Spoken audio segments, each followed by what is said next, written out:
Hello YouTube and welcome to lesson 8 of the Adobe Edge Animate tutorial series. So today we're going to look at what symbols are inside of Adobe Edge Animate.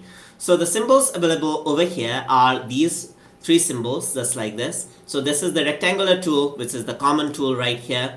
And if you were to click and hold shift and drag, then it'll create a perfect a perfect square shape. Same goes for the rounded rectangular. You can just click and drag just like that to enable the rounded rectangular, and to actually create the ellipse tool, simply click and drag to create an ellipse, and then click and drag by holding shift to create a perfect circle. So these are the symbols that are available inside of Adobe Edge Animate. So now in order to manipulate these, what you need to do is you simply go to corners over here. So let's select this one, which seemed a bit awkward because I played around with it a bit in a previous lesson. So for this, let me choose one corner.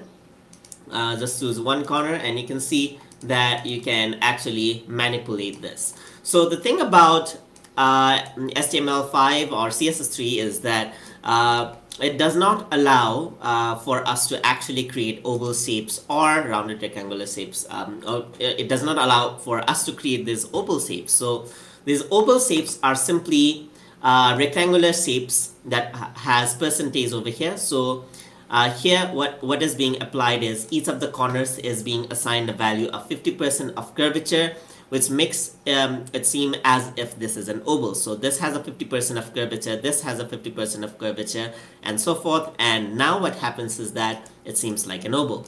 So let us try it out with this as well. So let me change this to pixels. Let me change the pixels, and let's say 50% for each of these, and you can see that it is converted now into an oval shape. So this is how an oval shape is actually created inside of HTML5, and this trick is used by Adobe Edge Animate. So that's how you get shapes. So now over here, what you can do is you can actually create groups over here. So what you can do is this is actually just a group of, just a bunch of shapes. So if you want to group them, you can actually select all of these. You can right click, and then you can say convert to symbol. So if you were to do convert to symbol, then this is actually converted into a symbol. If you're used to Flash, then this is actually a similar process. And once I do that, what happens is that it gets converted into a symbol or a group. So once you convert this into a symbol, then it actually appears on the symbols panel in the library. And if you were to expand this, you can see that this is the symbol. And if I want to edit this further, what you can do is you can double click, and this gets opened in a separate window. So you can have its own timeline over here. So the symbol has an independent timeline inside. So it's like having a bunch of videos back on the stage. So if you were to do some animation over here, then it gets applied onto the main timeline as well. So if you were to double click, and if you were to change this around just like this and go back by double clicking, then it actually makes changes to the symbol just like this.